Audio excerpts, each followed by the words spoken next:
Denki was one of the biggest winners of the balance patch we got a few months ago. This made Kaminari more viable and popular, but recently Denki players have been getting a lot of hate. Why is Denki such a menace now?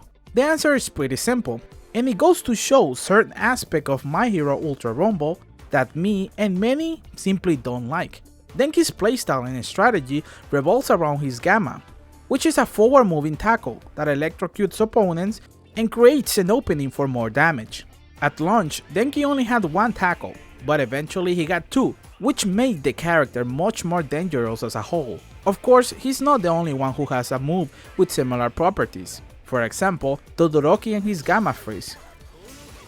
But the issue is, Denki hits hard. He has one of the more damaging alphas of the game. The range is shorter, but one Denki stun plus a couple of alpha shots is enough to almost down an opponent. And that's Denki on its own.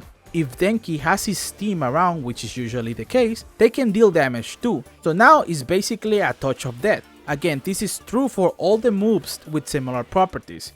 But Denki also has an AoE attack that makes it hard to avoid. He can get you across walls and objects, and of course, deal damage to multiple enemies at the same time. All of this make Denki a solid character. He's not invincible though. He still suffers in the mobility department. And once again, his alpha range isn't the best. But Denki exposes a bigger problem the game has, which I think should be addressed in the future. This is damage reduction, or lack thereof. There's nothing in place that prevents an enemy team from absolutely destroying an opponent's HP once they get stunned. Denki is the most outrageous example, but he's not the only one. Once again, Todoroki has the same issue, although he was finally nerfed recently. And of course, Shigaraki and Chiyosaki's Gamma Grabs have the same effect. In conclusion, people don't like stuns.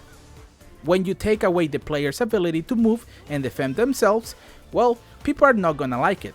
And Kaminari is a very good example of this issue. He was recently buffed, but I can totally see the devs nerfing Denki very soon. I guess now the more people are playing him, he's more annoying and dangerous than before. That exact same thing happened to Aizawa. He was bugged, so no one would play him, but once he got fixed, people now know Aizawa is not to mess around with. But that's it for now. What do you think about Kaminari? Do you think he needs a nerf? I really hope he doesn't get nerfed. I do really like the character, and I don't think he's broken. Please subscribe to see more My Hero content, and I'll see you in the next video.